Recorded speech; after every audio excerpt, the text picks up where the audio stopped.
Գյումրու քաղաքապետ Վարդան Ղուկասյանի ձերբակալությունը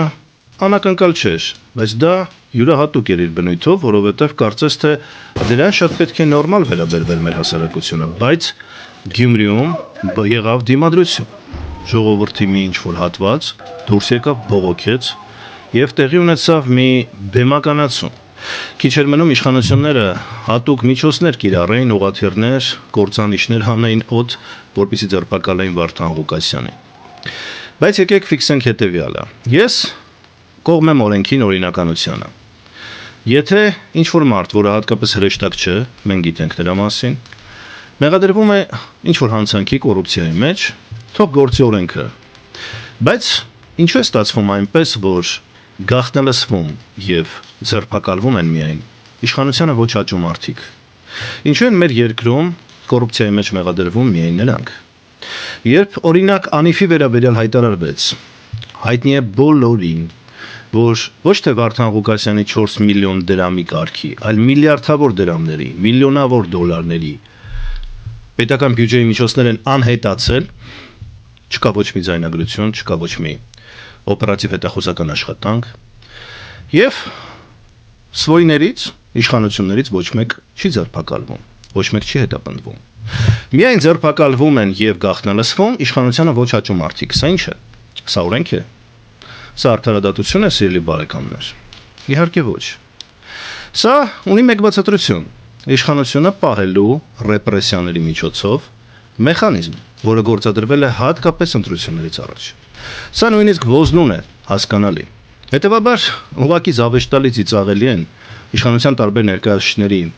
այս ցնծությունը նստել գրել են, համատել է, դուք ընտրելու եք մեր եւ Վարդան Ղուկասյանների միջը։ Կարծես իրենք մի սրբեր են։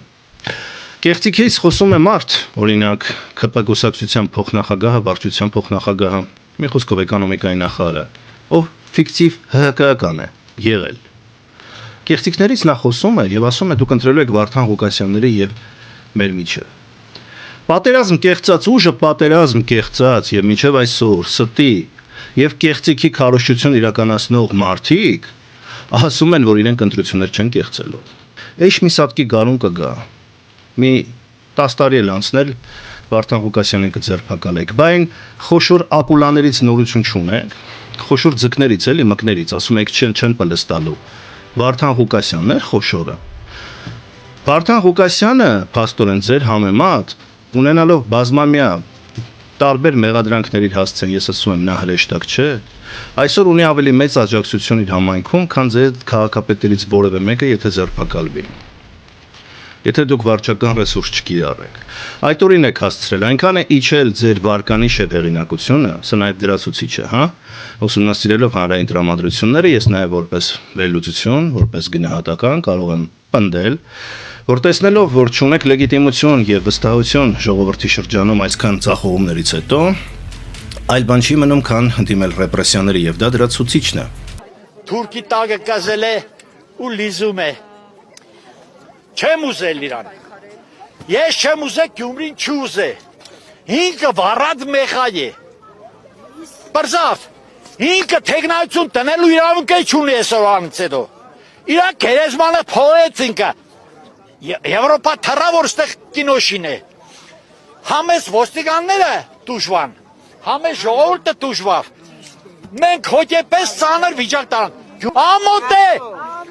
Այդքան մեր լավ քաղաքական գործիչները կբացատրեն, դեսի չի կռնա կառավարը երկիրը,